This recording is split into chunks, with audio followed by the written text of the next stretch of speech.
Hello বন্ধুরা, welcome to my YouTube channel. বন্ধুরা, group D এমপ্লয়িরা যখন রিটায়ার করে তো তাদের যে জিপিএফ ফাইনাল পেমেন্ট দেওয়া হয় সেটা কীভাবে করা হয়, ফাইনাল পেমেন্ট অ্যাপ্লিকেশন কীভাবে করা হয় এইচআরএমএসের মাধ্যমে, চলো আমি তোমাদেরকে সেটা দেখাচ্ছি।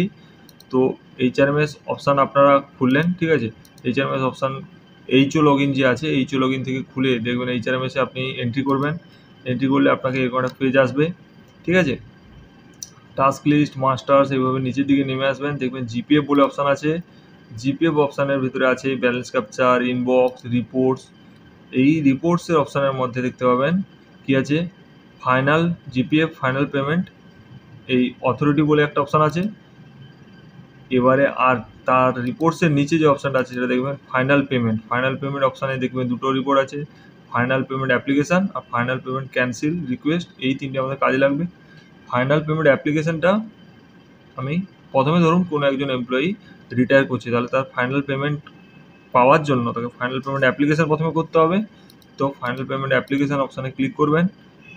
দেখবেন এখানে আপনি যে কোনো একটা যে ব্যক্তি রিটায়ার করছে তার এইচআরএমএস আইডি দিলেন, দিয়ে এখানে সার্চ করবেন, ঠিক আছে। সার্চ করলে দেখবেন তার সমস্ত ডিটেলস চলে আসবে। এখানে দেখতে পাচ্ছেন সিসেশন টাইপ, মানে সার্ভিস কেন বন্ধ হচ্ছে, এটা জাস্ট আপনাকে জিজ্ঞেস করছে। তো আপনি সেখান থেকে সিলেক্ট করবেন। দেখতে পাচ্ছেন ভলান্টারি রিটায়ারমেন্ট আছে, ডেথ আছে, রিটায়ারমেন্ট সুপারঅ্যানুয়েশন আছে, premature retirement due to health, এই সব কিছু আছে। এইগুলোকে আপনি যেটা হবে সেটা সিলেক্ট করলে ঠিক আছে, এখানে আপনি যেটা হবে সেটা করবেন। সেটা করলে কি হবে, তারপরে এখানে আপনি এগুলো চেকবক্স করবেন, ঠিক আছে। দিয়ে আপনি কি দেখবেন, তো এখানে দেখতে পাচ্ছেন ওপেনিং ব্যালেন্স ডিটেলস। যেহেতু আমি রিসেন্ট জয়েন করেছি তো আমার তো দেখাচ্ছে না এখানে ওপেনিং ব্যালেন্স। তারপরে আপনি এই সমস্ত অপশানে ক্লিক করবেন। মিসিং ক্রেডিট কিছু থাকলে তো মিসিং ক্রেডিট সেটা লিখতে হবে এখানে ডেট ফেট দিয়ে। আচ্ছা, final year transaction, pay details, এগুলো সব দেখার পরে রিকভারি ওয়ার্ক ফ্লো হিস্ট্রি দেওয়ার পরে আপনাকে কী অপশান আসবে দেখবেন, এখানে সেভ বলে অপশানটা আসবে, ঠিক আছে। সেভ বলে অপশানটা আসবে, আপনি এটাকে সেভ করবেন।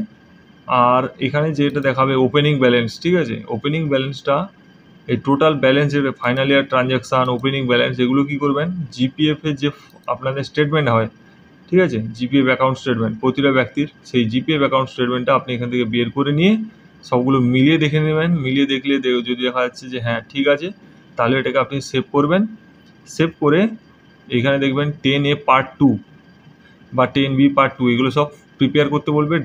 আপনি ড্রাফট কপি প্রিপেয়ার, মানে জাস্ট একবার ক্লিক করলেই প্রিপেয়ার হয়ে যাবে, ঠিক আছে। ওটা সিস্টেমিক্যালি হয়ে গেল। এবার ওইটা আপনি প্রিন্ট বের করে নিয়ে ড্রাফটটা আপনি আপনার স্যারের কাছে যাবেন, স্যারকে দিয়ে এটা অ্যাপ্রুভ করাবেন। অ্যাপ্রুভ করালে ওটা কোথায় চলে যাবে, ওটা ডিপিপিজি যে আছে, ডিপিপিজি অনলাইনের মাধ্যমে এইচআরএমএসের মাধ্যমে ডিপিপিজি এন্ডে চলে যাবে, ঠিক আছে। ডিপিপিজি এন্ডে চলে যাবে। ডিপিপিজি হচ্ছে গ্রুপ ডিদের এইচআরএমএস এর মাধ্যমে যে জিপিএফ ব্যালেন্স বা জিপিএফের যে মেনটেন করা হয় জিপিএফ অ্যাকাউন্ট, সেটা হচ্ছে ডিপিপিজি তার হেড, ঠিক আছে। তো ওনার কাছে চলে যাবে। উনি এবার ওই অ্যাপ্লিকেশানটা দেখার পর সব কিছু ঠিকঠাক থাকলে উনি কী করবে, এখানে ফাইনাল পেমেন্ট যে অথরিটি অপশানটা আছে এইখানে এসে আপনি যে কোনো এইচআরএমএস আইডি মারবেন যে ব্যক্তির আপনি ফাইনাল পেমেন্ট অ্যাপ্লিকেশান করেছিলেন কিছুদিন পরে, ঠিক আছে। কিছুদিন সময় নেয়, 1 সপ্তাহ 1.5 সপ্তাহ, ঠিক আছে। তো ওনার এইচআরএমএস আইডি মেরে আপনি যখন এখানে সার্চ করবেন জেনারেট রিপোর্ট বলে, এখানে আপনাকে কি দেখাবে, ফাইনাল পেমেন্ট অথরিটি এসে গেছে যদি আসে তো দেখাবে, যদি না আসে তো মেসেজ শো করবে যে এখনও ডিপিপিজি এন্ডে পড়ে আছে, বা কোনো যদি দেখা যায় যে কোনো ভুল ভ্রান্তি এসছে সেটাও দেখাবে, ঠিক আছে। বোঝা গেল? এইটা হচ্ছে জিপিএফ গ্রুপ ডিতে জিপিএফ যে অথরিটি ফাইনাল পেমেন্ট অথরিটি হয় সেটাই এই প্রসেস। এখান থেকে আপনি অথরিটি বের করার পরে আপনি TR50-তে ওই জিপিএফের বিলটা, ফাইনাল জিপিএফ বিলটা করতে পারবেন, ঠিক আছে। তো চলো, থ্যাংক ইউ, আজ এই পর্যন্ত। আবার পরে অন্য ভিডিও নিয়ে কথা বলবো।